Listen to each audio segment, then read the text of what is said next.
sería capaz de entregarlo todo por ese momento que he esperado tanto. Nada impedirá que esta vez yo sea como aquella estrella que brilla en lo alto. Llevo como un talismán el beso que me diste y no me he olvidado de aquella promesa que una vez te hice. Sabes, yo por ti sería capaz de convertirme en ave, de tener la fuerza que tienen los mares, de sentirme así. Así como hoy, que la luna me mira, que me sobra la vida y me alienta tu amor. Así como hoy, que no existen barreras, que la sangre en mis venas es volcán de pasión. Así como hoy, que te siento tan cerca, que me toca brindarte lo mejor de los dos. Oh, oh,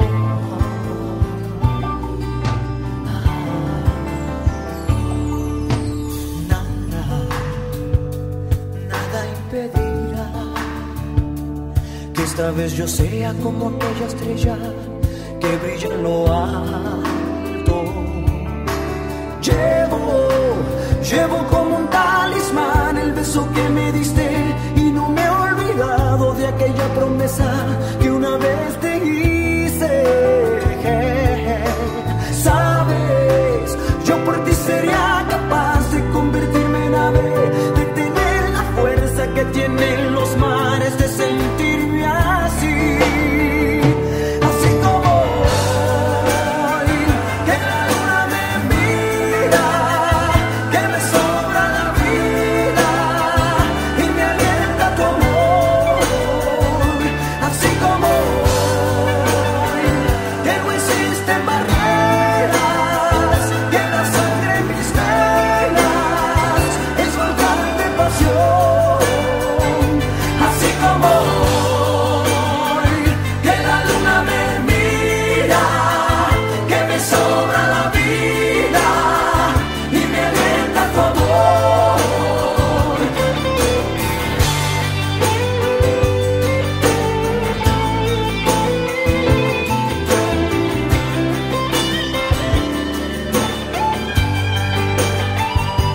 Así como hoy, que te siento tan cerca, que me toca brindarte lo mejor de los dos. Así como hoy, que no existen barreras, que la sangre en mis venas es volcán de pasión. Así como que la luna me mira, que me sobra la vida y me alienta tu amor. Así como que no existen barreras, que la sangre en mis venas es volcán de pasión. Así como que la luna me mira, que me sobra la vida y me alienta tu amor. Así como que no existen barreras, que la sangre en mis venas es volcán de pasión. Así como Awesome, awesome. I just want to thank Paul and Gabby for this opportunity. I got her text 2 days ago, and I told her what honor for me to be up here and speak to you guys a little bit. For you guys that know me, and I kind of said this for a couple of times, every event for me has been very, very big. Just so you guys know a little bit more about me, my first event was Transamerica, and just so you know, I went in there looking for, I was looking for something. I wasn't prospected, I wasn't, nobody approached me or anything. To tell you, go back a little bit, it was like March 17th in 2014, and it was my son's anniversary of him passing away. I lost my 18-year-old son, and that whole year, 2013 to 2014, I wasn't right. I was at home for 9 months, and very, very hard for me. I wasn't happy at my job anymore. I've been an industrial maintenance mechanic for 18 years, and I've always did 110%. I was always the top mechanic. I was training everybody else, but at the end of the day, I had nothing to show for it. Always made my parents proud. I am the middle child, and as middle childs, I think we're the seekers. We're always seeking, what's best. And when I had a big life-changing event in my life of losing my boy, I says, this can't be the rest of what I'm doing. I can't go another 18 years and not having anything. I can't go another 18 years working 6 days a week, 12, 14 hours a day, and not being there for my other 2 kids. So I had to make a choice. So what was out there that I can find that can provide my family a better place, but not only that, provide me with the freedom to be there for them no matter what. To be there for their soccer game, to be there for whatever they needed. I needed to find something.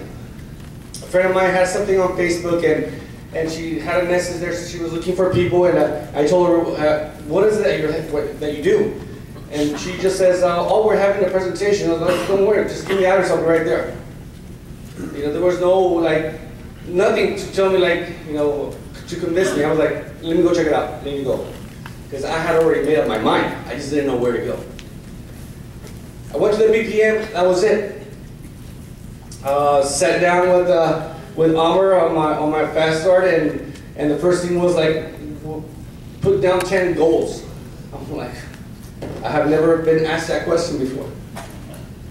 When you graduate from high school, your counselors don't tell you to write down 10 goals. They tell you go sign up for units and be a full-time student, and who knows how you're going to pay for it. And then get out and be out in debt. That's what I tell a lot of the young people that come to the office in Los Banos.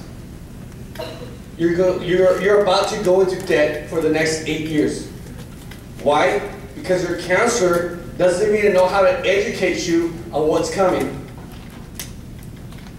So that's one of the things that I show when I talk to young people. Yeah, young people are not that, we don't want to recruit him, but I look back at my 18-year-old and I look, where would I want him to be when he's 19? For his short period of time that he was with me, he graduated with B honors, above what I graduated from high school. He served for the military. I wanted to go military, but I wasn't allowed because of my mom. My brother was already at the Navy, so can't have all the brothers in the services, right? So he went. He served his country. But his time was cut short by a drunk driver, a young guy with little bitty goals, with no future, nothing. But he did better than me, so I was glad.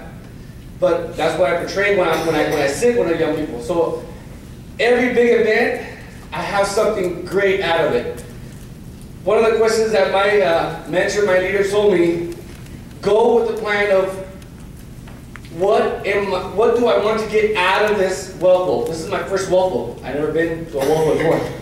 And the other question is, what did I get out of it? Well, guess what? I already answered both my questions. When I went to Vegas for the first time and I saw Ed Mylett 2 miles away, and I was way above in the nosebleeds, I was like, I hope I can see him one day closer. Damn, I was recording him and I did close-ups up to his shot. I was like, I gotta edit that stuff and clean it up. And just what he says, even Eric Olson too, it's if I'm just looking to compete and trying to beat somebody in my own base shop, I'm not thinking big enough. I was looking at the leadership board since yesterday, leadership bulletin, because I've never done it before, and also, my mentors told me, look at every single day. So guess what? My target is that top performer senior associate. I don't know if you guys know, but the top senior associate right now has like about 340,000 points this past year. So that's my target. I'm not targeting a 20,000 point senior associate, because once I aim for him, you guys have a long way to catch up. Same goes with recruiting. I'm not going to aim like who did 40, I've been 6 months in the business, and oh no, I'm targeting that top recruiter, 144 last year. Being in our bake shop, I can do that in 3 months. So those are my targets. So I found what am I getting at it? Well, I already found that. I already found it. The other thing was, I don't know what's keeping you guys from moving or taking that decision, because in March 17th, when I made the decision to find something, I was making $80,000 a year. Combined income with my wife, we were making about $114,000. That's pretty good income. That's probably the income as, I don't know, some of the SMDs. I didn't have to come here. Talking to Gabby on golf yesterday, why is it that I want this office? Why is it that I want to recruit? Why is it that I want to produce? Because I want to be there for my children. That is the main goal. When you ask somebody, or they ask you, why you recruit? Oh, to get a bigger team. Yeah, but why? Well, because I want to be bigger and bigger and bigger. Yeah, but why? I answered that question, and just talking to a little bit with Gabby, I recruit to have the freedom to be with my kids and my family at any second of the day. That I can get up right now, and if my boy needs to go to the hospital, I can go right now. Everything else won't matter. My wife told me, we had insurance, and what are we going to do for insurance? And the doctor's like, don't worry about it. In the 18 years, have you ever needed anything that I couldn't provide for you? Now I'm in a better vehicle, in a better system, that I'm going to provide personal doctors for you. I'll have the doctor come to your house. Yeah. I'm not going to go spend an hour in his freaking, office waiting for him. No. You wait for me now. You come to my house. We do it like the old days. Doctor says, come on over. You want the check? Here it is. So I found my reason. I'm making the big change. The big change I did when I first joined, when I first came in, I was part-time March 17th. Took my license. I passed it on my birthday, April 16th. And on April 24th, in Transamerica, I made a big announcement. I said I'm going full-time. I quit my job that same day coming back from San Francisco to Milpitas. I made the choice right there. I didn't even give 2 weeks or a week. I sent an email to my manager that says, that's it. I'm done. I can't do this anymore. Those were probably the 8 hours I didn't do nothing the whole day. I was just kind of like, what else can I put on this email? What else can I put? Just like, I need to jab him. I need to make him hurt. So I don't know if, at a show of hands, who has seen that movie, Half-Baked? Ever see that moment where he's like, he's tired, but the burger calling, I was like, yeah, number three. Well, I said, that's it. I said, I go, in the email, I kind of picture it like this, to everybody going like, F you. There was only one guy, Tony, you're cool, bro. F you. So, what are you waiting for? What are you waiting for? I got 2 kids, a wife. I have my brother in the business and his lovely wife. We're building a office in Los Banos. What's keeping you from moving forward? Do you want to be in debt for 8 years, 9 years in that college? Make the choice. Every big event is a life-changing decision. Learning from Ed, from Paul, from Gabby, from John. Like, this is it. 2015, you guys better watch out, because I'm sick. I really, like most of you guys were sick and disgusted of the awards. I was really, really upset. And it's not going to happen again, for sure. It is not going to happen again. So that's my time. Thank you.